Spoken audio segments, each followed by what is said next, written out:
Well, good afternoon, great afternoon, and welcome to the LSU Sports Insider podcast. This is our post-game show. It's not just a post-game show, it's a post-College World Series show, and it is a championship celebration show for all of you LSU fans and for the Tigers baseball team, of course. They are national champions. They defeat Coastal Carolina 5-3 here in Game 2 of the College World Series Finals. They sweep the series. I'm Zach Ewing with Reed Darcy, and just now joining us live from the Charles Schwab Field press box in Omaha is Scott Rabelais. And Rab, I assume you're looking down at a purple and gold scrum down there, a very happy one. I am. They're doing the trophy presentations right now. Every player gets a small replica of the national championship trophy. And of course, the big one, the big prize they came for, sitting there on the middle of the table. So everyone going over there. Hey, we just got the all College World Series team. If I can start with that tidbit of information, Jared Jones made the team. Derek Curiel made the team. Stephen Milam and Cade Anderson is the most outstanding player, the MVP of the College World Series for his two brilliant pitching performances here, including the one last night that got LSU the 1-0 victory. So congratulations to those guys for making the All CWS team. Yeah, and congratulations to all involved. Want to let you know before we really get going here that our post-game cover, our postseason coverage of LSU all postseason long has been brought to you by Our Lady of the Lake Health, the official championship health partner of LSU athletics, and it is indeed a championship health partner today of all days. I mean, Reed, I'm going to give you a chance to give your reaction. LSU wins it 5-3.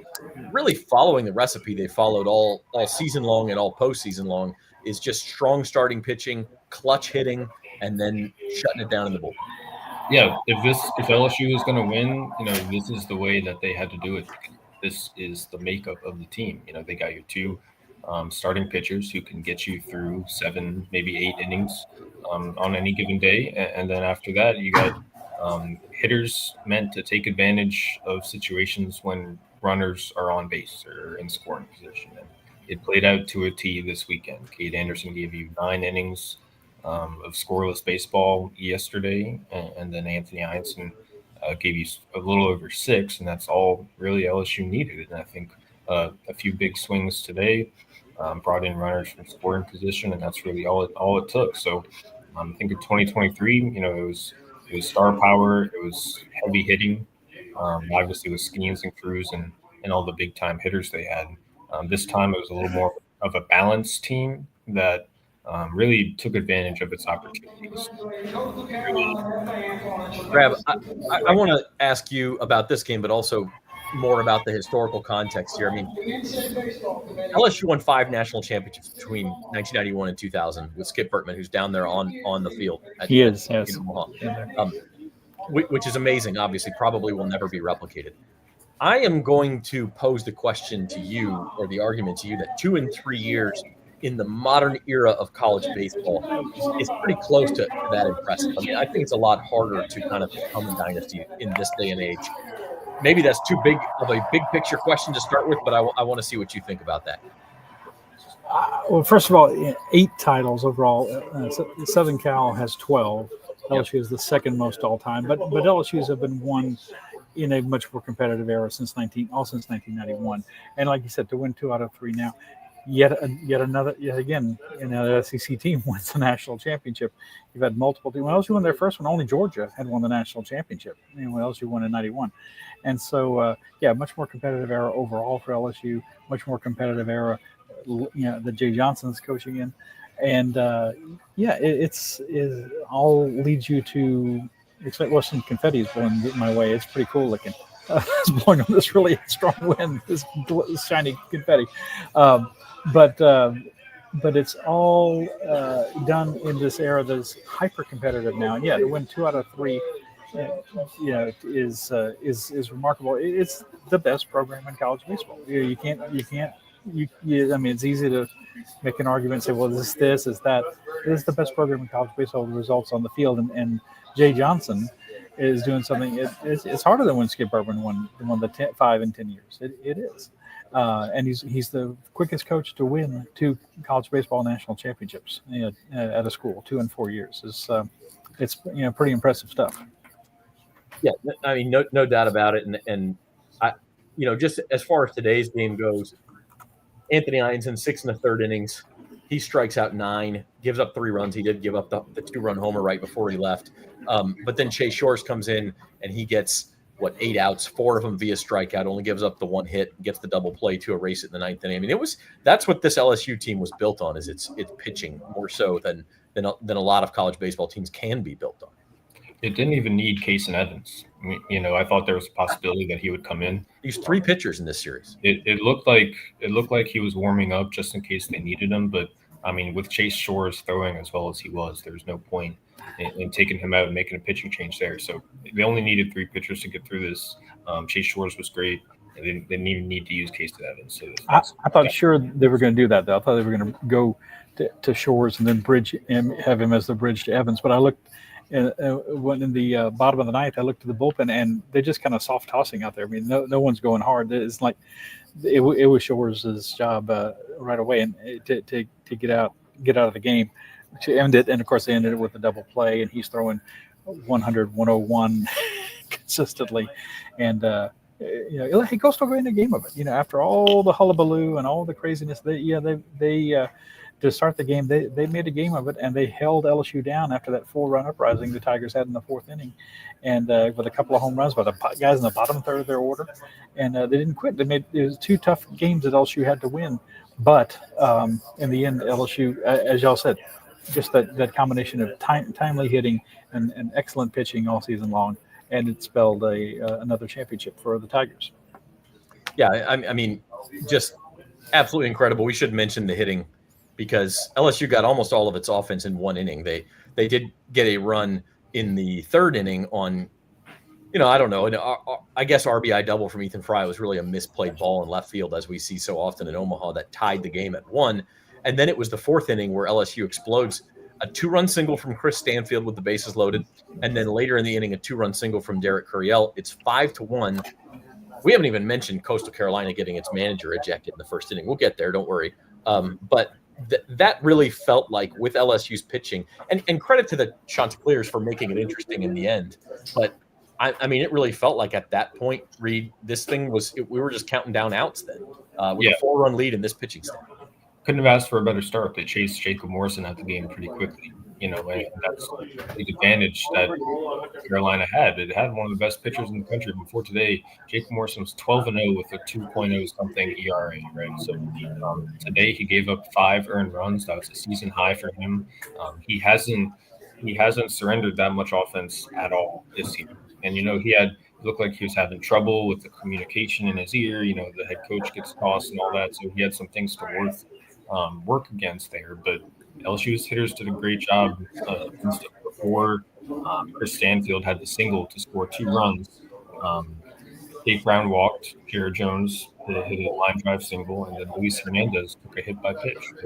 Stanfield steps up opportunistic way, as he has all NCAA to go and get those runs in. And then Daniel Dickinson had an awesome sacrifice bunt, both in the scoring position, 3rd and 2nd.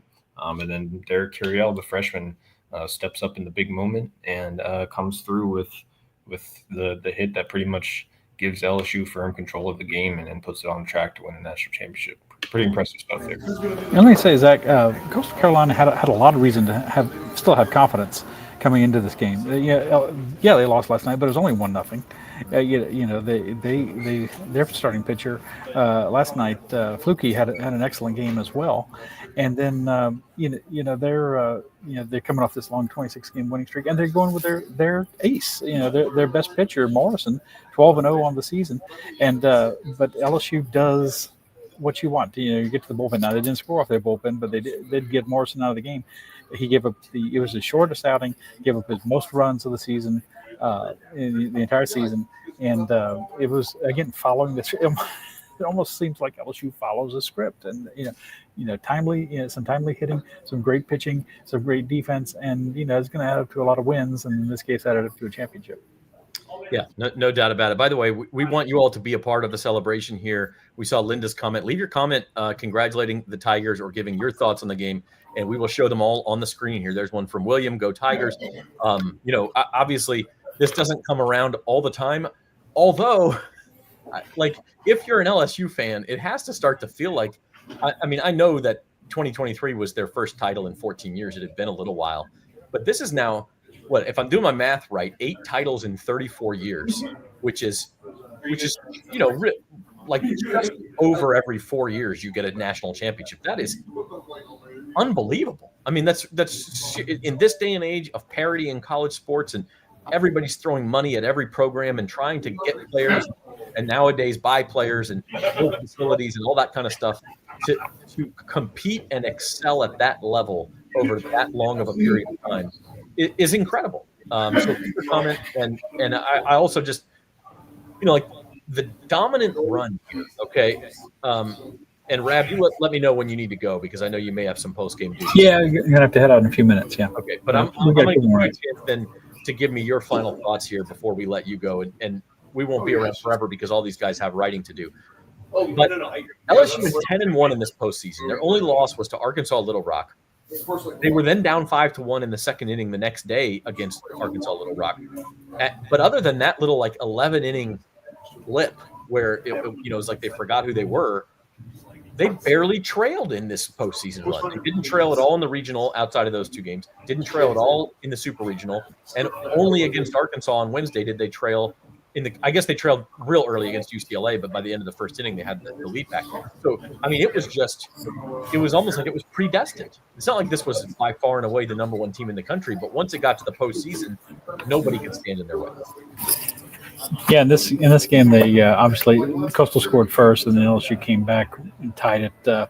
In the bottom of the second, I mean, Dickinson leads off, boom, and he gets around and he scores and is tied 1-1. And they scored 4 more in the fourth. But yeah, it's if you're Little Rock, you got to be sitting back in there in Arkansas thinking, "Hey, we took the national champs to the limit." We could have been us. Yeah. I mean, they beat LSU, and then that was LSU's last loss, obviously, and then they took them to the limit. Forced them to rally in that last game to win 10-6 in the last game of the regional. So, but that's how baseball is, right? That you never really know anybody can beat anybody. So there was still an upset, though. It was still an upset, but yeah, this is just kind of, but they get here and they know what the expectation is to win it. Murray State goes home, they're 0-2, but they've had the best season they've ever had. 0-2, people are wanting to fire the coach. You get to, hey, we got to Omaha. Yeah, but you went 0-2. So, you got to go. That's the way it is at LSU. So now it's going to be interesting to see, how far Jay Johnson can take this thing in the future. Because I don't imagine he's satisfied with how many they've won so far. No, I don't think so. And I mean, that if you know Jay Johnson at all, that man's already thinking about next season. He's like the quintessential, what is the stereotype of Nick Saban in the back of the room thinking about recruiting after winning a national title. Jay Johnson is probably the baseball equivalent of that. He's already behind in the transfer portal. Yeah. And LSU fans, you need to feel blessed that you have that. And speaking of which, Steve, good morning, Monday morning from Melbourne, Australia. Good morning, Steve. And congratulations, Steve. That's awesome. Lenny, Lucien, I hope I'm saying that right. Go Tigers. Cookster checking in. Cheryl says Tigers. So Jesse getting a lot of Go Tigers. Congratulations to LSU. And I don't know, I don't know what else there is to say about this team, about this squad, other than that.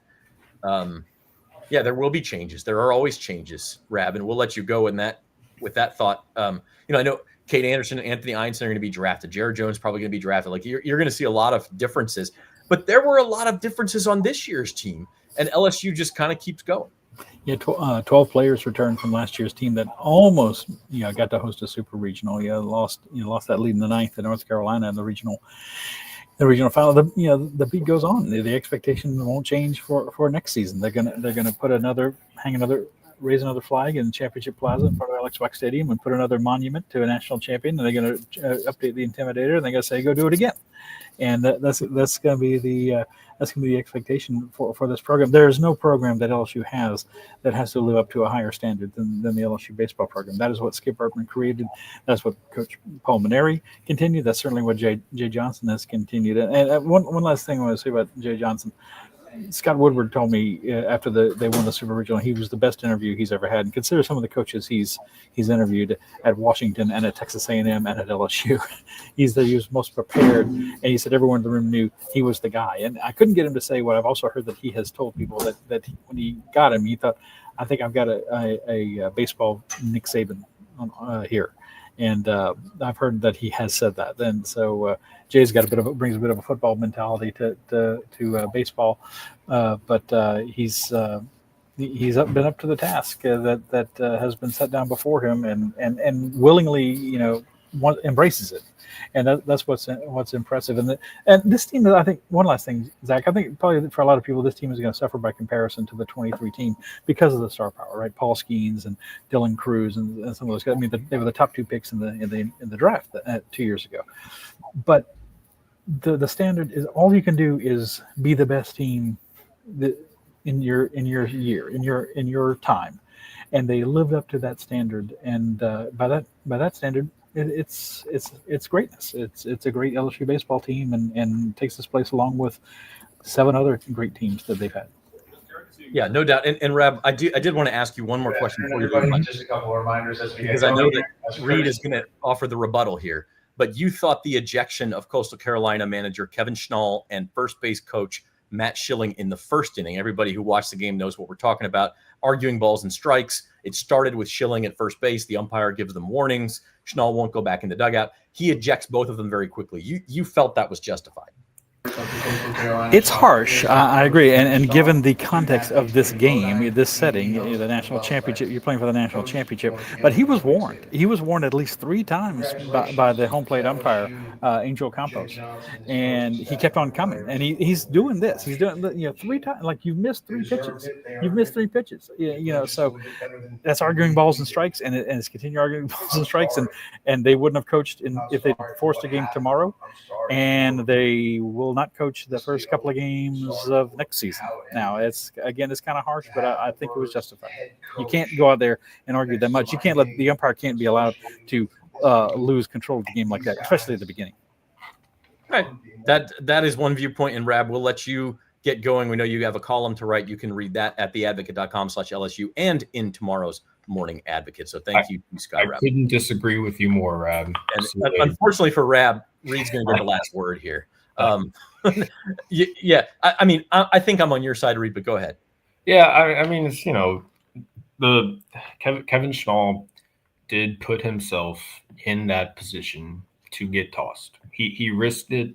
He went out there and he put himself in a position to hurt his team. So he absolutely took the risk of getting tossed. But it's the first inning of a potential deciding game in the College World Series final. I don't really care what he said, what he argued, or how long he had been arguing up until that point. I just feel like he needs to have a bit of a longer leash in that situation. Let the emotions sort of handle themselves, and just take the criticism, and even throw it back at him. Just in baseball, you can have conversations. You can go to each other maybe in between innings or even in the middle of an at-bat and talk it through and give them another warning. I just thought it was a bit of a quick trigger, just given the circumstances. We were talking last night, Zach, about how sometimes I wish there was a little bit more subjectivity in officiating, not just in baseball, but across all sports. And I feel like this was a moment where we could have had a little bit more subjectivity. The home plate umpire could have used a little more discretion and given him a longer leash and let him cool off a little bit so that he could continue coaching the game in the biggest game of his coaching career and his team season. So I was a little disappointed that things got off to that start that they did. I thought it was a little bit of a, just kind of a downer here, but I don't think it decided the game or anything. No, I don't either. And El Ray's comment is what made me think about this, that Gator fans everywhere. Oh, yeah, because that's right. Kevin Schnall, this is not the first time he's been involved in controversy. It seems like a million years ago. But if you remember at the Conway Regional, it was Florida coach Kevin O'Connell who cursed out an maintenance guy or ground crew member about a delay in a game, and Kevin Schnall came to his grounds crew's defense and like really passionately said Kevin O'Connell was really kind of being a jerk, which that was a good job by him. Good job. I have to agree with Kevin Schnall on that one as far as Gator fans are concerned. But yeah, Kevin Schnall, like, look, I think there's two sides of this, and you and Rab, I'm glad that we had the disagreement. I'm more on your side, where I just think if you're the umpire and the umpire in this case, by the way, his name is Angel Campos, okay, used to be a major league umpire, and he was a major league umpire with a reputation for having thin skin at the major league level. Okay. So he was already sort of known for that. Now, if you're Kevin Schnall, maybe you should have known that. I'm sure this is not the first game he's ever coached with Angel Campos as the umpire. He probably knows that. And so that's one way I look at that is Kevin Schnall's got to sit back and say, all right, I'm going to be emotional. I'm going to defend my guys, but I've got to know when to take a step back. And if you read lips, he's saying you've already missed 3 pitches, and Campos tells him to get back in the dugout, and he says, for what? And he says, you've already missed 3 pitches. In and of themselves, those are not things you get tossed for, but that's the moment where if he keeps telling you to get back, if you're Kevin Schnall, you've got to be smarter than that, right? Now, I also do think Angel Campos a little bit made this about himself. He kind of made it a little bit of an ump show like you're talking about, hashtag ump show, and there's a better way to handle that. Yes, exactly. To me, that's after the inning. You get him back in the dugout. Now, if Schnall will just not stop on this rant he's on, at some point you do have to draw the line and say, I'm going to have to throw you out. You step back right now, or I'm throwing you out and throw him out. But if assuming you can get him to go back in the dugout, then you go to him after the inning. You walk over there, you say, hey, coach, listen, I know it's a championship series. I know you're emotional. I probably missed a pitch or two. I'm not perfect either. I want to do a great job for these kids. It's a championship environment. I don't want to eject you in the first inning of a championship game, but you are crossing the line. And I need to let you know that in no uncertain terms, you are crossing the line, and this is your last warning. Stop doing it. At that point, if Schnall does it again, then you toss him. I'm fine with that. But that was the step it feels like was missing. Yeah, it's just like you could have handled it better. You could have, just let it play out a little bit more instead of having the quick trigger right there in the first inning. And what really just bothered me a little bit more was the NCAA, the long statement they put out saying that, okay, because he did this, because there was, I forget the term, but prolonged arguing or something like that. Yeah, I mean, it's like a technical term that they have. It's like, okay, so because XYZ happened, we now have to apply rules A, B, C. And I just thought it was a little too technical for this kind of situation. There's some gray area here. You need more subjectivity. You need more humanity in these kinds of situations. You can't just manage them by the letter of the law. These kinds of situations call for a little bit more discretion, I think. And I think we need to put that in the hands of an umpire who knows how to keep a cool head and manage these situations well. That's all. I don't want to belabor the point, but yeah, I agree. And look, ultimately, did it cost Coastal Carolina the game? No, I don't think so. I don't think Jacob Morrison pitched worse because Kevin Schnall wasn't in the dugout. I don't buy that. So this is not excuse making for the Chanticleers. I just think it's unfortunate that kind of stole a little bit of the storyline. So let's pivot back to the storyline that we really want to talk about here. Let's talk about LSU. They were terrific, getting some more congratulations coming in. David Key says congratulations. Chris Guidry, I like this Ocho. I'm gonna have to give that to our copy desk for headline ideas. I don't know that we'll go with that because you got to think a little too hard, but yeah, I like that Ocho. So by the way, Cookster asked if they had an MVP. It was Cade Anderson. It was the MVP, and I think rightfully so. And this was not today's game. We talked about Cade a lot last night, Reed. 16 innings pitch, 1 run. Was it 19 strikeouts he had in the 16 innings? I mean, just phenomenal. His numbers are better from the CWS than Paul Skeens were 2 years ago. Like this in Omaha. In Omaha, yeah. Rightful MVP. Is he going to be the number 1 overall pick? That's what the buzz is. I think he was pretty much in the top 10.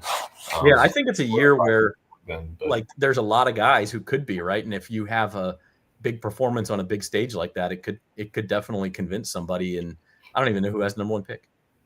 The Nationals. The National. Okay, I know my Mariners have the number 3 pick, and they were looking at him, and I wouldn't mind that, but I don't think he's making it to number 3. I mean, if you're a lefty who, is consistently at 94, 95 on your fastball, and your slider and your curve and your change have a ton of movement, a lot of break and all of those, like you're gonna get picked high. And if you've got the competitive maturity to battle through the kind of situations you battled in Omaha, I think scouts love that as well. So what he did in Omaha is probably just the icing on the cake of what really became rather quickly a pretty strong, pretty compelling draft profile, resume, for lack of a better word, I guess. So yeah, I think he made himself some money in this postseason run. He was pretty exceptional. Yeah, I think so too. You may have just seen a sneak peek because I clicked the wrong button, but I want to show a couple things here, and forgive me for I'm doing this literally. I'm bringing these things up as we're talking live here on the LSU Insider postgame. But theadvocate.com it's store.theadvocate.com has a couple things on sale already to help you celebrate. One is a poster page of Nice. That's what the LSU players are holding on the field after the game. It says 2025 College World Series champs. LSU Tigers win 8th national championship. The other one that's not ready quite yet, but you can pre-order it, is our championship book. And this is going to have our writers' stories from throughout the season. And we'll commemorate great Christmas gift idea, birthday gift idea, coffee table book. Great 8 will be the title of that. And it will have an intro column, I believe, from Scott Rabelais. But it will have writing from Rab and Koki and Reed and the whole team all the way through the season in that championship book. So you can pre-order those at store.theadvocate.com. Or if you want to get the posters faster, okay, our office on Rieger Road in Baton Rouge will be open at 8 a.m. Monday, and you can go stop by 8 a.m. until basically people stop showing up. They'll have a little pop-up store. You can buy the poster pages and things like that. You can either get just the actual edition of the Monday paper that's going to say champ. That's obviously your less expensive option, or you can get it made into a poster that's frameable. So really cool options to commemorate the titles. And if you call either one of us, you can get Scott Rabelais to bike a copy of the paper to your home tomorrow, like an old-fashioned paper boy, and he'll literally toss it off the end of his bike onto your front lawn. So if you want that special deal, we'll try to make that happen for you. That may be facetious, but we could probably get Rab to sign one for you if you want. We could hook that up. Or Reed. Reed, are you volunteering to bike? What if somebody lives like in? I could have a bike. I could. What if somebody lives in Homa? Are you biking down the bayou? I don't think I'll make it down to Homa, but I can do a little block around Baton Rouge. Yeah. If you're in the area of the LSU campus, Reed will consider it. Put it that way. All right. Look, Reed's got writing to do, so we're not gonna stay on for too long. But look, I just think it's pretty much a dream come true, and it's hard to say that when it's been 8 times. By the way, we talked about how amazing it was that LSU had made 20 trips to Omaha for the College World Series in the last 40 years. So one out of every 2 years they make it to Omaha, which is absolutely incredible. Maybe even more incredible is that now 8 of those 20 times they've won the title. Last time I checked, there were 8 teams there. It's not that easy. You get a Cinderella every now and then that probably most years is going to be like Murray State this year and it's just overmatched. But you've also got years like last year where there's a powerhouse field, or 2 years ago, and you've got to beat 6 other teams with national title hopes for this thing. 8 times in 20 trips. They're hitting 400 in Omaha in terms of getting national championships. 8 out of 20. I mean, it's pretty remarkable, and it's all in the last 40 years. So, Skip Bertman started it. First trip to Omaha came in '86. Now it's 2025. Next year, summer 2026 is going to be the 30-year anniversary of the Warren Morris home run to walk it off to win the '96 title. I think probably that one is when this thing in the '90s really cemented itself as a dynasty. I think it's a little too early for those conversations with LSU, but it's positioned well to rattle off a couple more titles here in the next decade or so. I don't want to undersell Jay Johnson, but he seems to have figured some things out here. The transfer portal, it's tough. You lose guys in the portal, but it's a double-edged sword. You can also gain guys and get guys pretty quickly that can help you win, like Paul Skeens and Tommy White and now Anthony Eyanson. So yeah, it's things are set up pretty well for Jay Johnson. He's adapted well to the new age of college sports, and that's why LSU is back at the top again for the second time in 3 years. All right, we're gonna wrap things up. LSU goes 10-1 in the postseason. Their only loss was to a team with a losing record. That's how weird baseball is sometimes. Arkansas Little Rock gets LSU in the regional. LSU turns around, beats them the next day, sweeps West Virginia in the super regional, sweeps through Arkansas and UCLA on its side of the bracket in Omaha, and then sweeps Coastal Carolina in 2 games in the CWS final. So congratulations to LSU. They win their 8th national championship. Just want to repeat a couple of things. You can get all of our coverage at theadvocate.com/LSU. Our postseason coverage all month long has been brought to you by Our Lady of the Lake Health, the championship health partner of LSU athletics. And one more time, just want to reiterate, store.theadvocate.com. You can order this poster right now and get it delivered to you, or you can go to our Riga Road offices in Baton Rouge tomorrow. And then this book is also available for pre-order. And if you pre-order it, okay, it is a 20% off discount right now. I think it's $31.95. It's a hardcover book. I obviously haven't seen this one. It hasn't been printed yet, but I've seen previous copies. They're really nice. In fact, I probably have one up on this. Here's the football one from a couple years ago, in fact, right? I'm talking full color photos. You can see all of, everybody's writing. It's got the sleeve on it. They're beautiful books, and you can get it for $31.95. That's a 20% discount. Check it out right now. While we're at it, we should shout out our 2 photographers, our 2 staff photographers, Hillary Shynick and Michael Johnson. They've done good work throughout the postseason, right? They're 2 really talented, awesome photographers. Hillary was up there in Omaha the past couple of weeks, and she came away with some really, really cool shots. So I'm looking forward to seeing those in print in the books. And Michael wasn't up in Omaha, but he was in the box, I believe, for the regional and parts of the super regional. And he came through with some good shots, as he always does. So it wouldn't have been possible. All this kind of stuff that we're putting out every time LSU wins a national championship wouldn't be possible without the good work they do. So we want to make sure they I'm really glad you said that, because specifically on topic of the book, the photos are the best part. I'm not trying to I'm a writer myself. I'm not trying to put down writing, but it is just awesome to leaf through that and see and relive the moments of the season through the lenses of our photographers. So shout out Hillary and Michael. And then also, you mentioned Hillary, Koki Riley and Scott Rabelais up there in Omaha. Look, this is a great job. The perk of the job to go watch the College World Series and call it work and be paid for it is amazing, but it's also a hell of a lot of work. And they're away from their families for like 12 days, and they're living out of a hotel room and having to go do laundry. And so shout out those guys too. Koki, so busy he hasn't even made it on most of our postgame shows because he's working his butt off doing interviews and writing and things like that. So shout out to those guys too. And Koki, we should point out, Koki literally, he made at the start of the season, he made it his goal. He did not miss a single pitch of the season. He was at every single game, home, road, Tuesday nights. I offered, I'm like, hey, I can take a Tuesday night off your plate a couple times. And he's like, no, I'm doing the whole thing.